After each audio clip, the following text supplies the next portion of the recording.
Ah, yes. Welcome into Colby Sapp's Mystery Shotgun. I am your host, Colby Sapp, along with Pod Racer Tim. We got some scoops to get out of the way real quick via My Time to Shine Hello as Henry Cavill. Your new follower, right? Yes. Henry Cavill's eyed to play Hades in Hercules adaptation from Disney. So the Hercules movie, they were going to do a Hercules live action movie.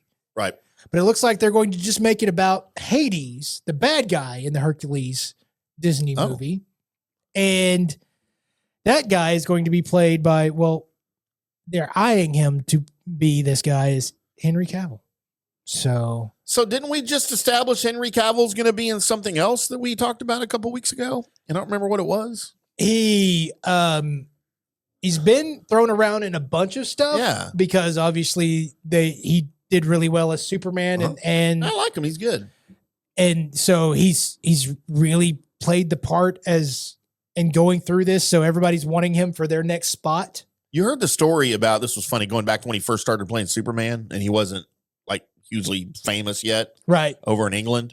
Good day, mate. Where I guess his nephew was going around telling all of his classmates that his uncle was Superman. And he was young, like first or second grade, right? You can't really enunciate things. And he, like, for weeks, he's telling his classmates, everybody at school, that his uncle is Superman. And his teacher had to keep pulling him aside.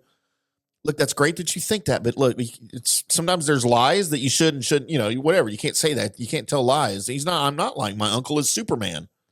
And she finally called the parents who are like, yeah, can we meet with you and maybe the principal and blah, blah, blah. Henry Cavill shows up in the middle of the day to the kid's classroom wearing his Superman outfit and says, I just wanted to clear some things up when whatever little Joey was saying his uncle was Superman. Well, came to his honor, man. I am Superman. So there you go. Just thought that was really cool of him, Damn right. He's also a huge gamer, by the way. Great. Huge gamer. Is he on your crew? He is not. You think you would be just hearing about that now? You might have told me and I forgot. I don't know. If it was like, hey, Pootie, you got that left side? Hey, Henry, you got that other side? I feel like he'd have a nickname, though, on your crew. So we just call him Soups? Call him Soups. No, you call him Tights. What's up, Tights? Hey, Soups. So, yeah, no. All right. So there you are. Real quick, let's get into this. And I saw this coming way before this, as this has been in development hell for quite some time, and that is Kraven the Hunter. For those that don't know, Kraven the Hunter is a Spider-Man foe, was part of the Rogues Gallery of Spider-Man. He's also, of course, as comics do, fought other good guys in the world of comics. But Kraven the Hunter has been one of these guys that is, he's well known as far as being a villain, and he'll be an attractor. If your favorite superhero is fighting in this next issue, Kraven the Hunter, you're like, sweet, this is going to be good. Yep. So Sony, in their bright idea world, made Kraven the Hunter a solo movie instead of having him be like the next Spider-Man villain or whatever. And they were generating a spot to have their Sinister Six, which is the six major bad guys of Spider-Man, come together, and then fight Spider-Man. That was the way they wanted to go. Right. So that's the reason why you had Morbius and Venom and all these guys have their own movies. They wanted to build that. Right. Kraven the Hunter was another one they were going to do, and it releases tomorrow. I believe Thursday. Oh, it's not even out yet. Correct. And we're already hearing rumblings that it's going to be pulled from theaters. I was going to go see it too. Also, if you just go on your YouTube and you just Google Kraven the Hunter, least as of yesterday, you could watch the first 8 to 9 minutes of the movie on YouTube. Really? Yes. On purpose? Is this on purpose? I think they were trying to generate people to please be interested in this because the first 8 9 minutes of a movie is really trying to set the tone, is really trying to drag you in to get you with these characters, right? Right. And so they're thinking this movie's not selling well. Let's give the first 8 to 9 minutes away for free. Wow. See if we can generate enough people to be interested in what happens next. They still haven't been able to do it. And they had small little YouTube shorts about the actor that plays Kraven, how he prepared for the role and all that. And they were flying through pretty, and now they're just going away. Ooh. That's not a good sign, everybody. It's not a good sign, that let's just go ahead and face it. Sony, you need to stop. Because every time you try and sell us on we're doing this, you change your mind. It's the same thing that happened with DC. They changed the direction they were going multiple times.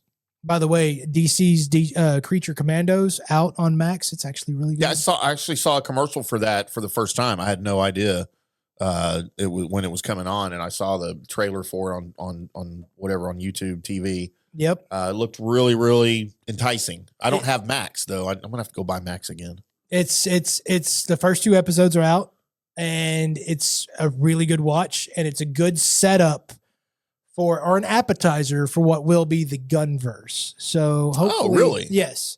The animation looks amazing.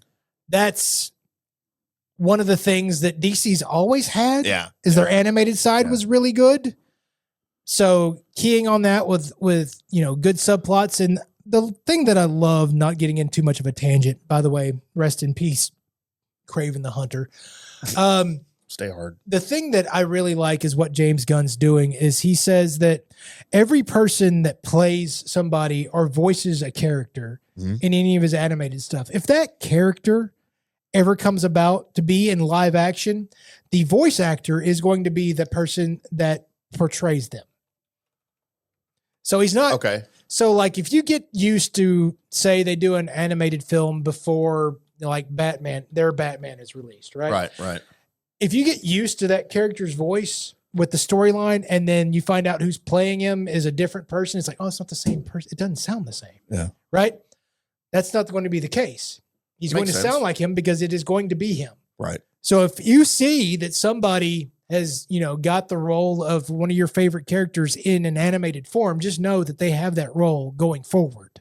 So, that's cool. That does help with that. Look, Sony needs to stop doing what they're doing. They need to go ahead and hand over the reins to everything that they've got over to the MCU. And even though the MCU seeming to be struggling a little bit, besides, of course, Deadpool, Wolverine, which that was such a shot in the arm that they needed. Right. I think it's back to a rebound because a lot of the storylines that I hear that are going to go forward are going to be more of those that people are like, oh my God, we have to go see it. Like the Deadpool, Wolverine, there are going to be more of those that they're going, whoa, this is going to be amazing. So hold on to your butts if you're an MCU fan, because I think it's about to get really good and almost it'll never be on par to that first go through because we gave them a lot of passes on some of their bad movies. Right. What has Sony done right? Like, I know everybody's a fan of the Spider-Man movies, yes. Right? And that was, who was their Spider-Man? He was theirs, but it was heavily, they got the first movie right, but it was heavily influenced. Was that Toby? No. This was Holland. Okay. I mean, Tobey Maguire's Spider-Man was well received until Spider-Man 3. Amazing Spider-Man was all right. The second one was not well received. Okay. Even though I wanted to see 3 really badly, but it was not well received. Did you not ever see it? Amazing Spider-Man 3, there wasn't. Oh, they didn't make it. There wasn't one. Okay. All right. Spider-Man 3 there was, and they shouldn't have made it. Sorry, Sam Raimi, but they shouldn't have made it. And they were en route to make a Spider-Man 4. I'm glad they didn't. Okay. On how it happened to Spider-Man 3. It was when Tom Cruise is Spider-Man, they're going to make 10 of them. No, I think he's done. He may go do the Transformers versus G.I. Joe situation. Oh, that would be so great.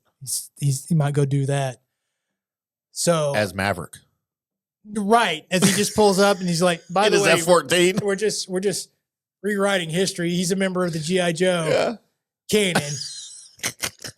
That's so awesome. Would that be, Colby? So that would be so awesome. So there you are. Bring back Goose. There's brought him back from the dead. Alternate universe. How did we revive him? Well, it's an alternate universe. We found out that John cubes can bring back human life. That's how it happened. They used the life stone. Yes. The non-existent life stone. Well, they found a life stone. They found a life stone. Cobra Commander found it in the clutches of Serpentor as he was trying to revive his life, and they used it to bring back Goose. Man-at-Arms found it in a cave. Right.